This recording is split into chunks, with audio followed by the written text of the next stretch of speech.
Let me, 1 minute. Oh, we're good now. Ready? Okay. It's 5:15. We'll call this regular meeting to order. Would you please stand and recite the pledge with me? I pledge allegiance to the flag of the United States of America and to the republic for which it stands, one nation, under God, indivisible, with liberty and justice for all. Also like to welcome everybody that's in the audience tonight. Review of board norms. Gail, would you like to, since they're right in front of you, please?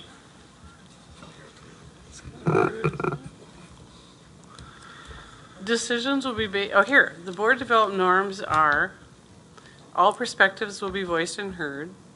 The board will act as stewards of tax dollars. All board members will maintain a professional decorum.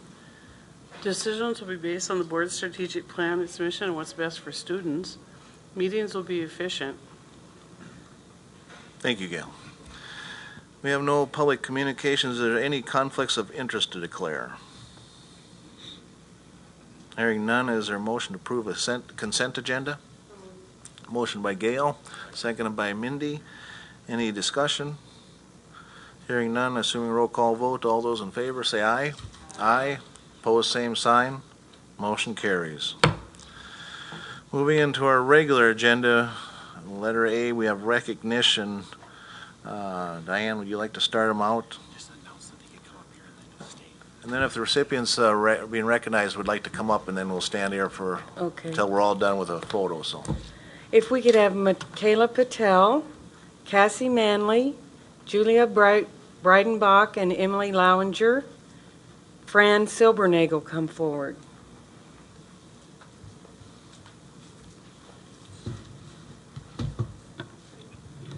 We'll begin with Michaela Patel. Michaela is the daughter of Ashish and Betsy Patel. Michaela placed second in humorous interpretation at the State A speech meet and was also named to the All-State speech team. Michaela is also active in drama, show choir, vocal jazz, and she's president of the National Honor Society.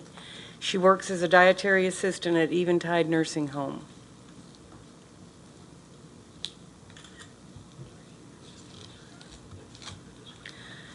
And next is Cassie Manley. Cassie is a junior at JHS and the daughter of Robin and Steve Manley. She is the North Dakota Class A state champion in impromptu speaking and named to the All-State speech team. Cassie was not only state champion this season, but a WDA regional champion in impromptu and extemporaneous speaking. Cassie is also active in choir, volleyball, works at the theater, works as a CNA at Ava Maria Village, and she is in the Honor Society.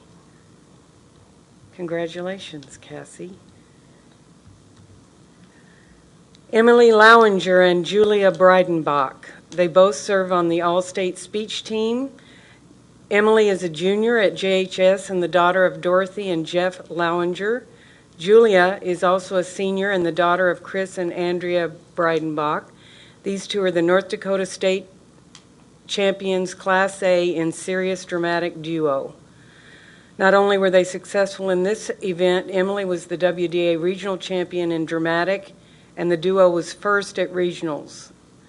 Emily is involved in swimming, tennis, drama, Blue Jay News, National Honor Society, German Club, Wind Ensemble, and works at Walmart. Emily will be attending Minnesota State University at Moorhead, studying communications and theater. Julia is active in Blue Jay News, drama, National Honor Society, and worked at the Plantation Coffee Bar. Julie will be attending the University of Minnesota and studying psychology. Congratulations.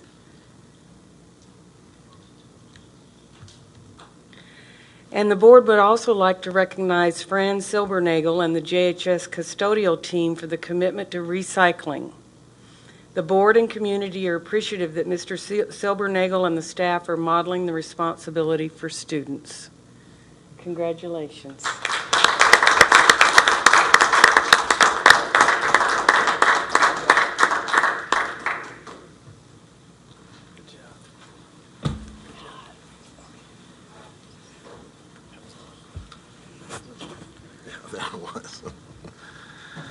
Moving on to correspondence, we have none. Reports, Roosevelt PTO report. Oh, go ahead. Yes. Oh, Oh, here, there you go. Okay, we had a written report for Roosevelt's PTO. We're not able to attend, but if you have questions, I will do my best to answer. Mindy? Well, I noticed they're not able to attend because they've disbanded. At this time, yes, that's what they're sharing. Which is a little disheartening. I mean, I know as part of the Gussner PTO, I mean, it's a big, huge part of the community of the school, and it would just, I really hope that somebody steps up. It's hard. I mean, it's all volunteers. I understand that, but it's a really important part of your school, and so if there's anything that we can do as a board, or, I mean, to help them get it going in, I mean, we should do that. I will certainly pass that along, and yes, we hope that somebody does take up that mantle. I know they did work hard to try to re-engage with some families to take on that mantle of leadership, but have not been successful. Any other questions for him? Hearing none, moving on to number 2, we have Health Insurance Committee report. Mr. Ani?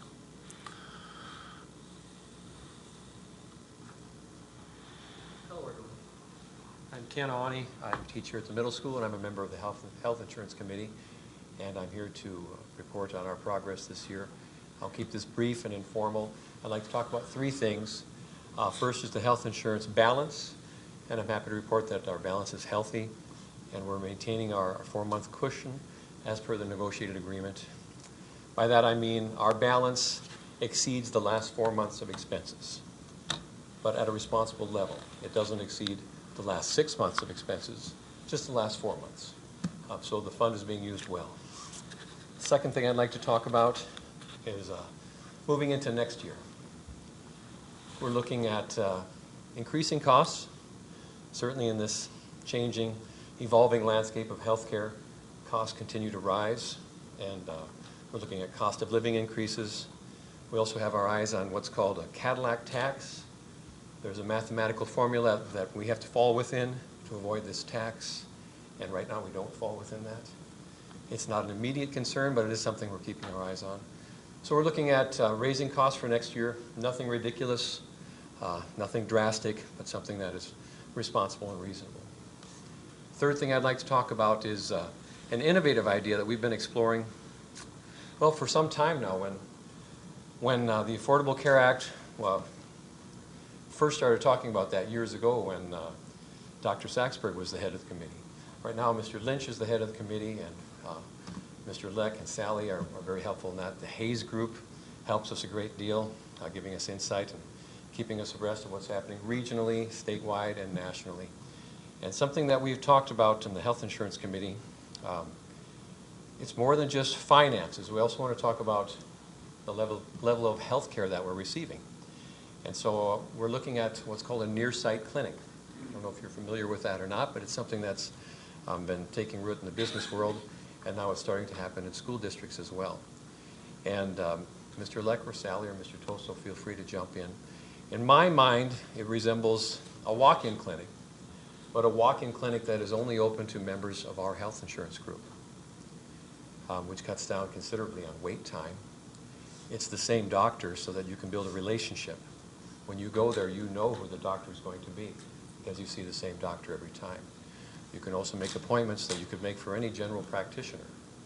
And that clinic, that near-site clinic, is just for members of Jamestown Public Schools health insurance. And so the Hayes Group has been doing quite a bit of research with that and contacting a number of interested parties that would like to help us to get that off the ground. So I think that's very exciting. And I know we've had a number of members speak to us, and you may experience this too. I know I do. There is a long wait time from making an appointment until getting an appointment. I tried to make an appointment last June, and the next available appointment was in October. And at that appointment, he referred me to another doctor, and that was another 3 months wait. And I'm not the only person that's experienced that. So in this, as I said, changing landscape of healthcare, we're looking for ways not only to reasonably take care of our balance, but also to make sure that we provide the health care for all of our members that they deserve. And so a near-site clinic is what we're exploring right now. And those are the three things that I wanted to talk to you about. Those are the three things that have dominated our conversations at our committee meetings. Do you have any questions for me? Diane? Could you explain, Ken, with the near-site clinic, whether they'd be able to support a full-time schedule, and would the doctors be the same ones that are serving the other clinics? How would that work? That's a great question. We would go through a hiring process. We would hire our own general practitioner and an assistant for him. And what we've had, the drawback of that, of what Hayes has told us, what they've seen, is that it takes a while to get off the ground because we all have our own doctors that we like. We all like to do things the way that we do things. So change is a slow process. But what they've reported to us that they've seen is that once people start taking advantage of this, they really, really like it. Terry, you had a question? Or? Well, I think that was answered by Diane's question. But do clinics, established clinics, ever set up this kind of a thing for the district so that there's some additional support there, or is it pretty much an independent provider? It goes either way. Okay. What we're looking at right now, it's too soon to say.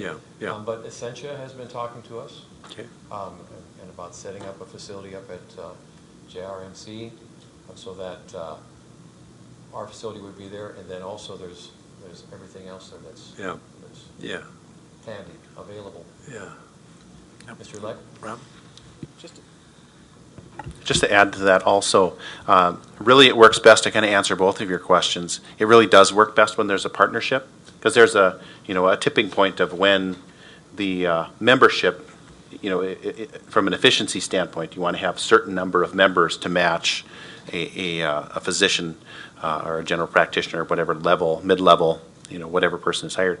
And that would work better in a partnership with somebody. And so that's one of the options that Hayes is exploring also.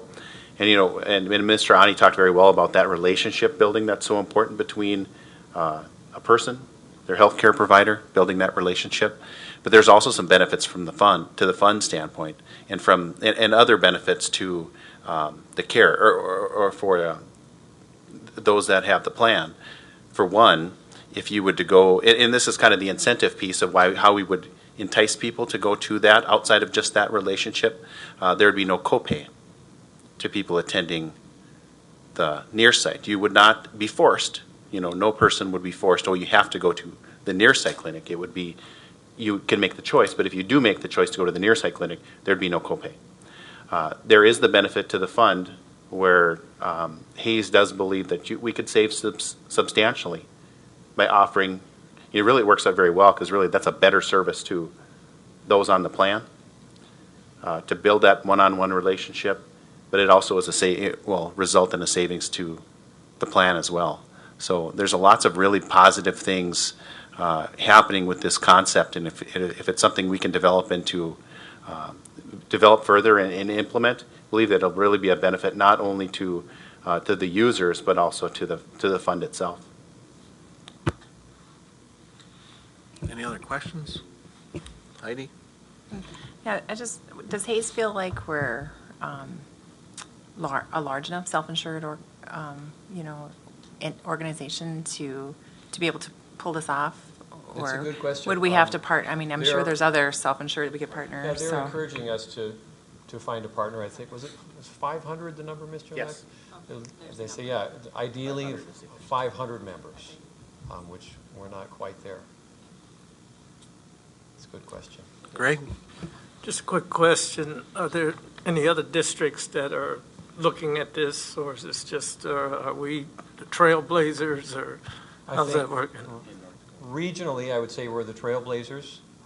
We're not the first nationally to do this, and right now Hayes is watching to see how things turn out for these other schools. And as I said earlier, they're seeing that it's turning out well for them, after a certain amount of introductory time. But I think, would you agree, statewide, we would be trailblazers. I think statewide, and you said regionally, and that's right. I think the closest ones that we talked about were Utah and Idaho. Just one other part, I think, as you mentioned, the timing factor, that is so critical because that's really one of the issues that we're dealing with. And if this could be set up and you can really shorten the time to see a physician, I think that's huge. And I think people will really be excited about that. I agree. Terry? I wonder if it's possible to set up a consortium of schools to meet the magic number of members. I don't know if that's possible or not. I just toss it out as an idea. Certainly something that we can discuss. Thank you. Any other questions for him? No? Thanks for coming. Thank Oh. you. Moving to number 3, we have the superintendent's report. Rob?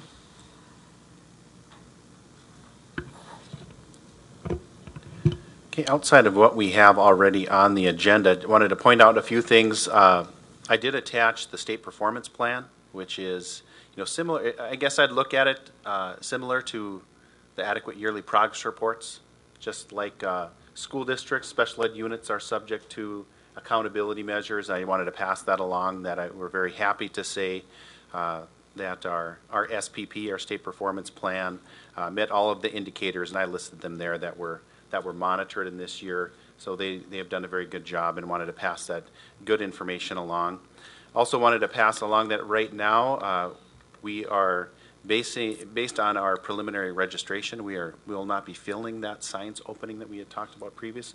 We don't have the need to. We can cover it if we need to with 1 or 2 extended contract periods. So rather than hiring a full position, we believe we can manage that with the staff that we have now.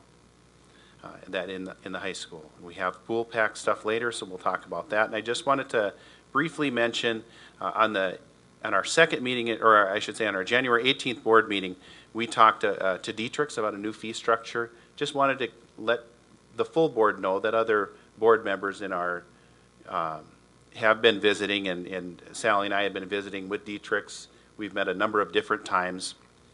And I just wanted to remind the board that that is still something we're looking at. We're exploring that proposal, how it benefits, and any challenges that we may have with that. As you remember, our original proposal, based on the present routes, shows about a $140,000 increase to the transportation budget. And really the variables that change the cost projections comes down to the number of routes you drive and really the cost of the routes themselves.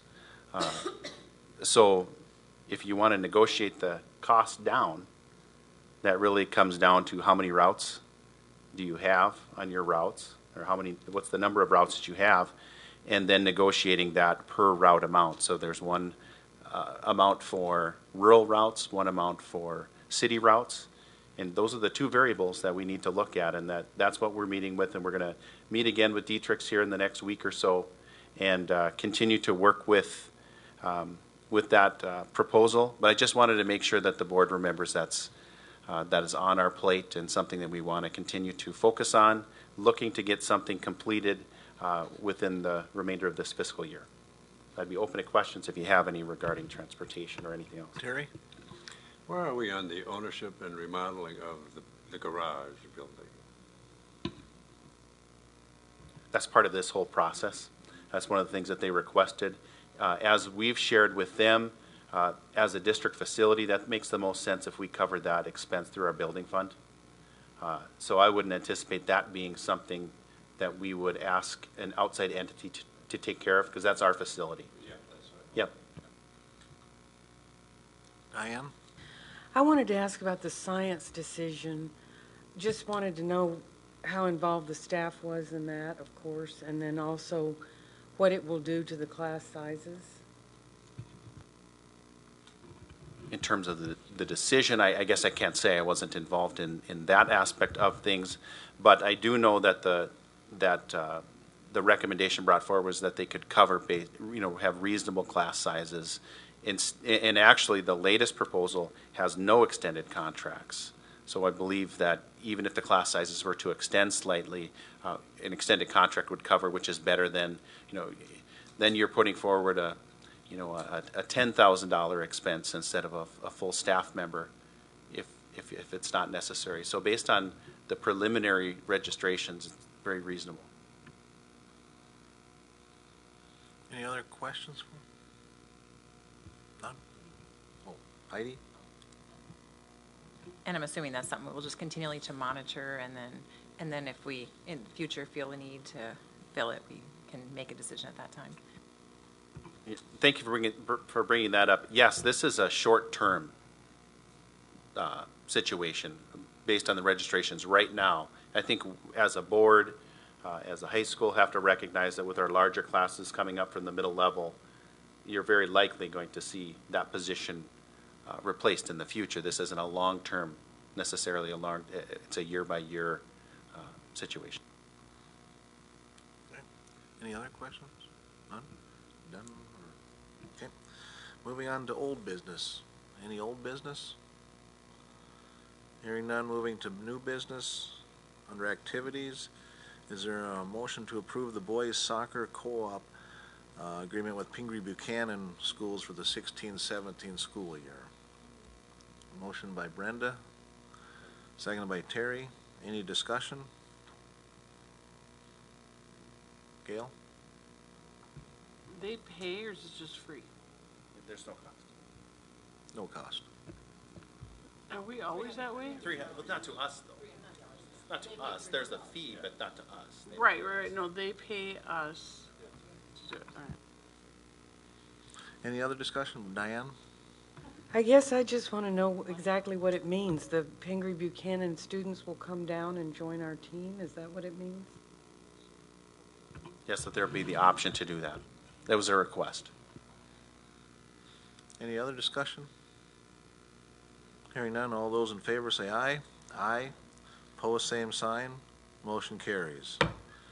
Moving to number 2, buildings and grounds. Is there a motion to approve the pool pack bid to Elite Heating and Air? And there's 2 amounts here, one for the heating and air, and then the alternative one for the air conditioning at $48,930. Rob, you want to just hit on Yeah. that movement? Okay. Motion second by Bob. Okay, 2 things. There is an alternate there, so that's something that your motion will want to clarify. But at the February 15th board meeting, we talked about the pool pack system. If you remember, that is our dehumidifier. It actually heats the pool, air exchanger system that's housed on the roof, okay? And at that time, we had talked about moving from a pool pack to what's called the Innovent system. It's a slightly different, as it was explained to us by the engineers, about the same cost, a little bit more expensive, but in a long term, it's a little bit more energy efficient. Okay, so we offered out a bid that was fairly open because we wanted, that openness of a pool pack or the Innovent system. And when we got back the information on the Innovent, it was substantially more expensive. It wasn't a little bit more expensive, around $100,000 more expensive. A lot of re-engineering that has to take place. With the pool pack system, if you replace one pool pack with another, obviously everything that it's set up, the engineering that's already been done, you take one system off, you replace the second system, and you're, that's oversimplifying things, but you're about ready to go. With an Innovent, there would be quite a bit of new engineering that would take place, and that drove up our costs substantially more than what was originally estimated to us. As a result, we're recommending the pool pack to replace the pool pack system. We were happy with that system, but there was an opportunity to maybe change to that more energy efficient system, but not at that cost. I think that you would have to have quite an energy savings to make up $100,000 in difference. So there's some other information that I think is important that you recognize from the pool pack system. The Elite Heating and Air, which is who provided the one bid we did receive, we visited quite a bit with them. Other supports like bronze glow coating, that's going to protect the equipment there. What we saw in our pool pack system now, there's some degradation. The pool obviously has a lot of chemical, and that chemical ended up eating those components. It just degraded them over time, and that's a natural progression. But the bronze glow is a coating that protects the equipment. So that's an investment to help that system reach its expected lifespan. The other component is that alternate bid for air conditioning. If you do want to do that, we did ask for that information as an alternate. The cost is around $45,000. I have the exact amount in the budget. If you were to choose to do that, that really does simply it conditions the air in that space. If you go in there now, it does get quite hot, just based on the humidity, and that's an option to consider. It'd be about a $45,000 cost to do it, but we provided that just as an option. Bob and Gail? Is adding the air conditioning, is that going to add to the lifespan of the pool pack? I wouldn't think directly, no. I don't know that engineers might have a different take on that, but I don't believe that it would, because the pool pack unit itself. No, I would say no. Gail? I'm still looking at the high school as new, and when we're replacing a $300,000 piece of the pool with the same company, what didn't we do before? Did we not bond it before and we made that conscious decision? And what was the life of that equipment supposed to be? Lifespan of a pool pack is around what we had. It was slightly longer, I would say, but there was a pump that had gone out a number of years back and caused some chemical degradation in there. But it lasted a pretty good chunk of time for 15 to 20, I would say. We do not. I will reiterate what I've said before with the pool pack. This isn't a choice. If we want to have the pool, this is a unit that needs to be replaced this year. It has been patched and maintained as long as it could be. Diane? I was just thinking that as a district, we are, in the year 2016, we want to promote energy efficiency, save the earth and all that. And I'm wondering if anyone has done the math on the 100,000, if we could recoup that cost over a 15-year period. I don't know what our monthly bills are at the pool, but I'm sure they're substantial. Rob? I'm glad you brought that point up too. The 85 to 100,000 is just for the equipment. Electrical would be more. It's a substantial difference. It is a much bigger difference than the value you would get. Heidi? So at one point, we talked about some moisture being routed up to the roof and back down. Is that going to stay now with this system? The engineering of that process would all work the same. It's the same system. It would come up, and it actually should, to kind of address Diane's point, as the system is newer and more efficient, we should be using less energy because it's not using the boiler as much. It should be heating through the pool pack system, and if we maintain it, then that should continue to be, as has gone on over time, the boiler has had to replace the pool pack as it's lost efficiency, as it's eroded. And like I said, this is really not I think the only choice the board really has is if you want the alternate or not. This is a system that needs to be replaced. Terry? Is it pretty common to put air conditioning in pool areas? It is, I would say yes, because of the humidity. But how many pools have them? I don't have a list of what that is, but I know it's a part of the pool pack system. It isn't a separate part. It's an add-on to the system. It isn't engineered to work with the system. It's part of the system. And that wouldn't be, and this is a choice too from an alternate standpoint. This isn't something you need to do this year. It's an alternate bid for this year. This is something you could say in a long-term facilities plan, we want to do this at some point, but the system, the pool pack system itself, is created to add on this component. So even if you choose not to do it now, that doesn't say 5 years from now you couldn't choose to make, you couldn't choose to do that now. I added it as an alternate because you have the workers there, the electrical there now. So if you're going to do it at some point, you should do it. If you're going to do it, it's going to be cost effective to do it now, is I guess the point I'm trying to make. Greg? The funding source for this, is this part of the building fund, or how are we funding this? It's in the building fund. It is under your the summer projects that you approved at the last meeting. The pool pack system is already in there. We're projecting about a $1.1 million balance in the building fund. It certainly can. It's a hit to the building fund, but it certainly can afford it. Ending fund balance. Bob? Was the, I don't recall, I don't think it was, the air conditioning wasn't a part of that summer projects. I didn't think so. Okay.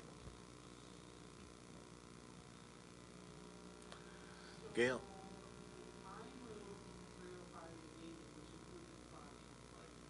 Mike? My thing's at 305-880, and as long as everybody's here, I think I said air conditioning as well. That was my motion. Okay. Is that what you seconded, Bob? Yes, it was. Okay. Is there any more discussion?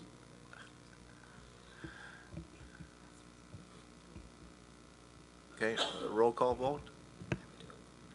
Gail Martin. Diane Hansen. Terry Anderson. Yes. Greg Allen. Heidi Larson.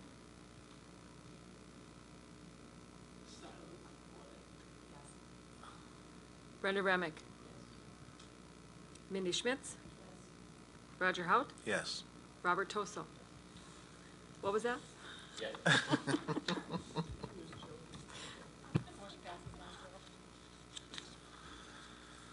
Moving on to number 3, is there a motion to approve of the middle school, high school textbook purchases? Motion by Greg, seconded by Diane. Any discussion? Hearing none, assuming roll call vote, all those in favor say aye. Aye. Opposed, same sign. Motion carries. Moving to number 4, finance, is there a motion to approve the support staff wage schedule? Motion by Bob, seconded by Mindy. Any discussion? Hearing none, all those in favor? Oh, Gail?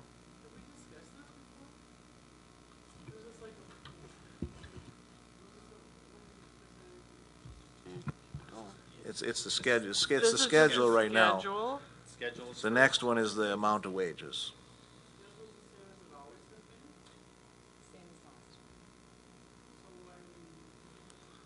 We do it every year. Every year.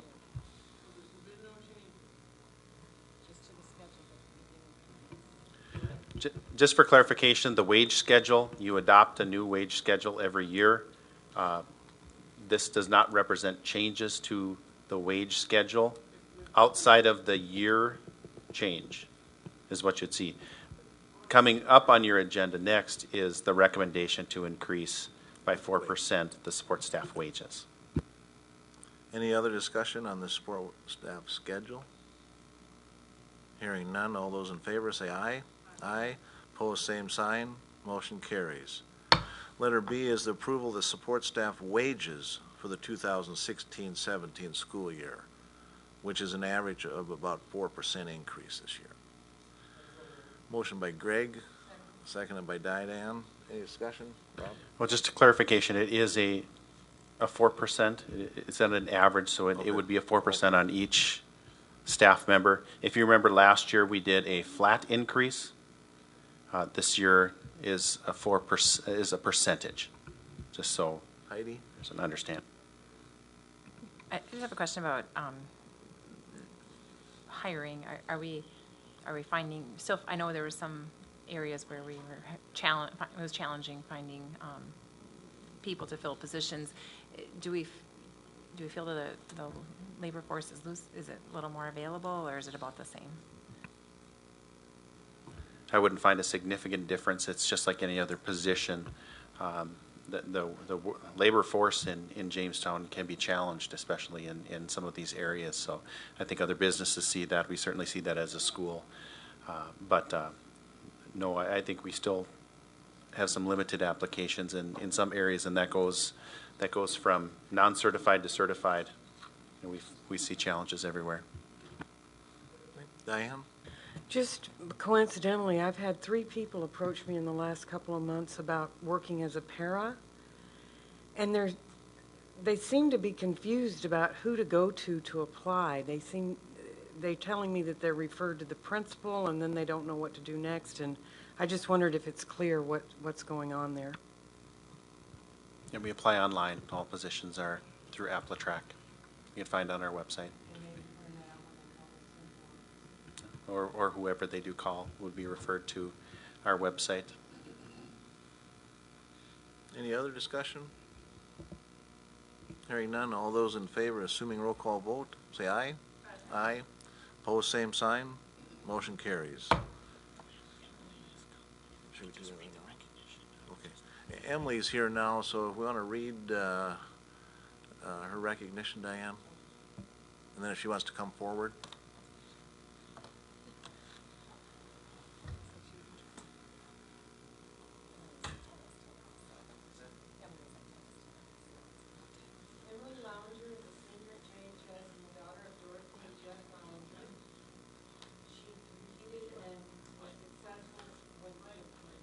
So she competed and was successful with the All-State Speech Team. Emily was also the WDA Regional Champion in Dramatic, and the duo with Julia won first at regionals as well as Julia being named on the All-State Sports Team. Emily is involved in swimming, tennis, drama, Blue Jay News, National Honor Society, German Club, Wind Ensemble, and she works at Walmart. Emily will be attending Minnesota State University at Moorhead and studying communications and theater. So thank you, Emily.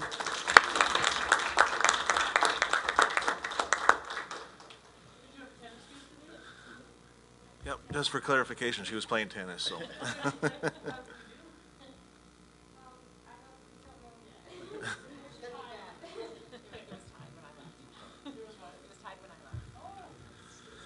Okay, moving on to personnel. Letter A, is there a motion to approve the release of contract for the 2016-17 and acceptance of the resignation of Jody Zimmerman, second grade teacher at Lincoln? Motion by Brenda, seconded by Terry. Any discussion? Hearing none, all those in, Bob? Maybe say reluctantly, she's a great teacher. Sad to see her leaving the district. Okay. Any other discussion? Hearing none, all those in favor say aye. Aye. Opposed, same sign. Motion carries. Moving to letter B, is there a motion to approve the release of contract for the 16-17 school year and acceptance of the resignation of Ashley Vingy for third grade teacher at Roosevelt? Reluctantly by Mindy. Okay, seconded reluctantly by Brenda. Any discussion? All those in favor reluctantly say aye. Aye. Same, or opposed, same sign. Motion carries. I have a question about people resigning. Now, if, I'm assuming these are semi-easy to fill positions. So if you had a position that was not easily filled, do we just let everybody go? This is all on I make the recommendations on a case-by-case basis, and all those things are determined based on how far, how long until the school, how long do we have to fill the position, how hard to fill is it. All those kinds of situations would lead into, from an elementary teaching standpoint, the length of time we were given. It's reasonable to me that although we hate to see great teachers leave our district, when they have opportunities to be closer to family and other personal reasons for wanting to leave, I think we need to honor those. But yeah, to answer your question, it'd be a case by case and situation. Absolutely. Correct. Okay, moving on to letter C, is there approval to hire Lisa Anderson as the elementary counselor, MA Step 0, salary of $43,502.50 for the 16-17 school year. Motion by Mindy, seconded by Gail. Question? Mindy? I know in the past, we've made some investments towards teachers transitioning to counselors. Did we do that in this case, and are we doing that anymore? We have some that have been hired through that process, and we open the positions up for applicants. If they're interested, they would apply. It's not a guarantee for a position. I guess we look for who is the best fit for any of those positions. But at least in the last couple of years, I can say there's been one that we've hired through that program. Any other discussion or questions? If not, assuming a roll call vote, all those in favor say aye. Aye. Opposed, same sign. Motion carries. We have nothing under policy and procedures. Number 4, tuition. Is there an approval for a no-cost tuition agreement for Barnes County North 12th grader to attend Jamestown High School, public school for the 2016-17 school year? Motion by Mindy, seconded by Bob. Any discussion? Hearing none, all those in favor say aye. Aye. Opposed, same sign. Motion carries. Motion to approve a no-cost tuition agreement for a 10th grade Jamestown student to attend Barnes County North for the 16-17 school year. So motion by Heidi, seconded by Brenda. Any discussion? Hearing none, all those in favor say aye. Aye. Opposed, same sign. Motion carries. Moving to letter C, is there approval for no-cost tuition agreement for 11th grade Jamestown student to attend Barnes County North for the 2016-17 school year? Motion by Brenda, seconded by Diane. Any discussion? Mindy? I just, for strategic planning in the future, could we sometime get some sort of a chart or a graph that shows where students are going and where they're coming from and how old they are? Amy, when do we do that? What part of we do that? I was going to say it's in September or October. We do that. Yep. Items for future agenda. If you do think of something, just let Rob or myself know, and we'll get that on the agenda. We have meetings to be scheduled. We have the Health Committee meeting on Monday, May 9th, 2016 in the District Office Conference Room at 3:30. We have the year-end staff social Tuesday, May 10th, 2016 at 3:30 in the middle school cafeteria. We have the school board meeting on May 16th here in the Thompson Room. We have the GED graduation on Wednesday, May 18th from 5:30 to 7 at the Career and Technology Center in Jamestown. It's 910 12th Avenue Northeast. We have the Transition House graduation on Thursday, May 19th at 11 to 1 at the Bunker, which is 1520 3rd Street Southeast. We have the District Improvement meeting on Tuesday, May 24th at 3:30 in the Multipurpose Room. And last, we have the graduation on May 29th for the high school at 2:30 at the Jamestown Civic Center. No other, Heidi? I just want to let the board know, SCEC is continuing to move forward. We're going to have another meeting sometime in June, but we're also looking toward advanced ed accreditation as well. And so it's not a full meeting, but there's going to be like subcommittee meetings at one's in Valley City on the 10th over lunch hour, just to start working on some of the survey process for SCEC. Thank you. Thank you. Before we adjourn, I just remind you to right-click on your adjournment to assess the meeting. If no other business, meeting's adjourned.